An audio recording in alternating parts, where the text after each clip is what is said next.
ใต้สบายดีเพื่อนสู้ผู้สุคนมื้อนี้ก็ค่อยมาสบายดีอยู่ในทางเข้าบ้านไห้ทุกคนจุดพิเศษมื้อนี้ค่อยก็ไปตลาดข้างทางซุมอยู่ตามสายทางกันทุกคนนี่คือทางเข้าบ้านไห้ทุกคนเอาอะไรก็ไปทำกันทุกคนเป็นคลิปแล้วก็ติดตามให้เด้อทุกคนเด้อสาธุทุกคนติดตามแล้วก็ให้มีสุขภาพเข้มแข็งแข็งแรงทุกคนไปนำกันทุกคนว่าแล้วก็ไปกันเลยทุกคน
เฮ้ยเนาะจุดประสงค์มาในกามาตลาด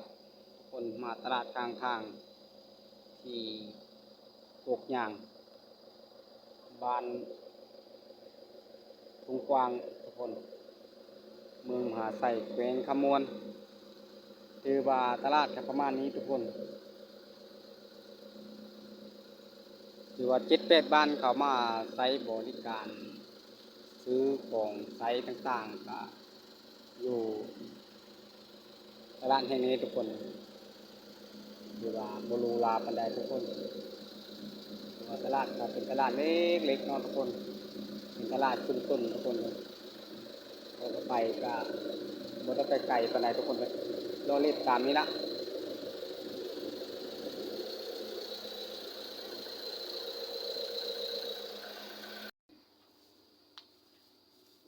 มาซื้อบางไม้ทุกคนให้ลูกชายทุกคนนะ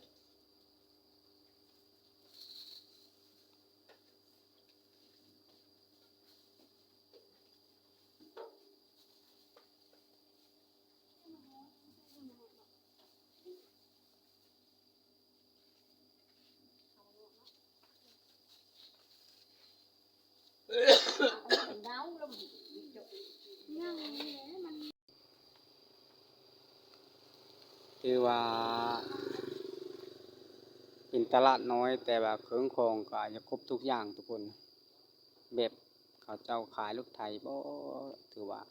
ของไซส์ต่างๆเนาะของไซส์ต่างๆภายในโคเรื่องก็มีทุกสิ่งทุกอย่างทุกคนถือว่ามาตลาดที่นี้ก็ถือว่าส่วนหลายก็ส่วนมากก็เป็นคนเวียดคนจีนทุกคนเลยมาลงทุนที่นี้ทุกคนถือว่าจุดเข้ามากกประมาณพุ่นทุกคนประมาณ10 กิโล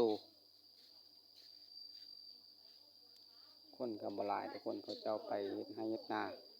แล้วดูเฮ็ดไร่เฮ็ดนาทุกคน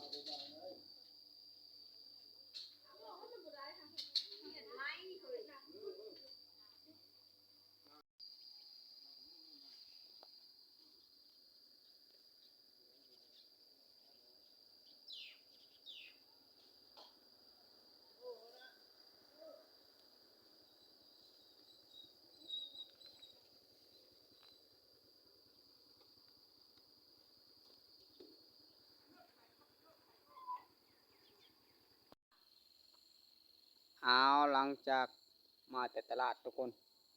ก็อยู่บ้านเลี้ยงงูก่อนมานี่ทุกคนเลยบ่ได้ไปทางใดฝนตกทุกคน ไปตลาดก็ถ่ายในเดียวฝนตกฟ้าร้องเลยบกล้าถ่ายทุกคนกูทุกคนอยู่บ้านเลี้ยงงูก่อนเลาะเล็บตามกับบ้านเลยทุกคนนะเลาะเล็บวิวตามบ้านทรงระยะฝนตกทรงระยะแล้วดูฝนทุกคนเลย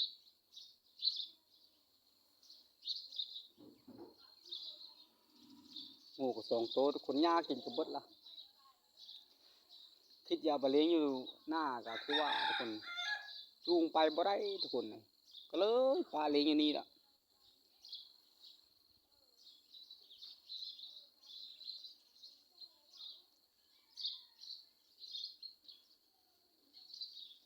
ไปเลาะเล็บตามบ้านก่อนทุกคนเลยเลาะเล็บตามกับบ้านก่อนทุกคนเลยบ่ได้ไปทางใดก็เลาะไปตามนี่ทุกคนเลยเป็นวิถีชีวิตของบ้านนอกคลองนามาตัวนี้เขาเจ้ากำลังกินข้าวเอาเสากำลังเด้มื้อนี้โอ้คักละคักละเมนูดีเนาะเฮ็ดหยังเฮ็ดปลูกบ่สละต้องดึงย้ายเข้าบ้านสละต้องตรงนี้ก็ฝนตกทุกคนเลยเขาเจ้ากับท่านได้กล้าเกมไปให้ไปโซนเดี๋ยวนี้ก็ประมาณ7 โมงนี่แหละทุกคนวิถีชีวิตของบ้านนอกคลองนาทุกคนเอ้ยได้กินดีอยู่ดีถือว่าโอเคละ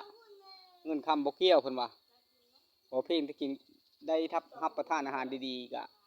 หน่อไม้หน่อมันนี่แหละทุกคน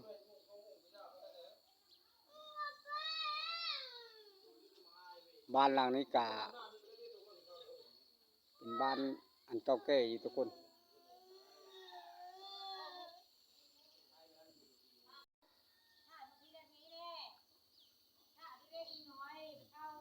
เขาเจ้าก็บ่ได้ไปสายอยู่บ้านเอาลานก็มีทุกคนเลย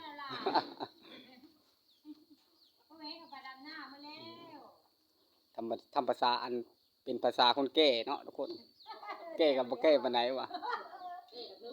แก่กันเถอะแก่ก็ยังใจตึงอยู่ได้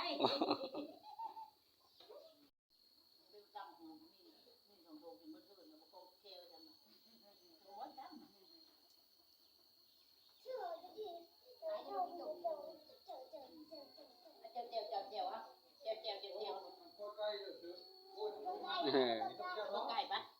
นี่ก็มีเจ้าเนาะไก่คุกไก่เลี้ยงลูกเลี้ยงไงน้องมีกาจนจะกระดากระโดดคุกตัวได้ไก่คุกกันเนี่ย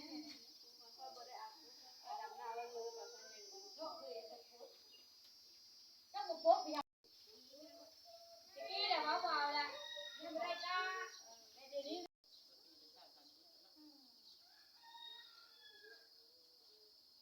ไปเลยเพ่งเลยโอ้ไปจะได้จบสูงไม่ดัง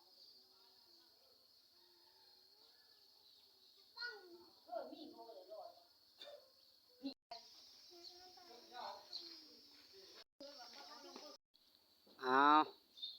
คลิปนี้ก็มีทุกคนนะก็ชมแล้วก็ติดตามให้เด้อทุกคนเลย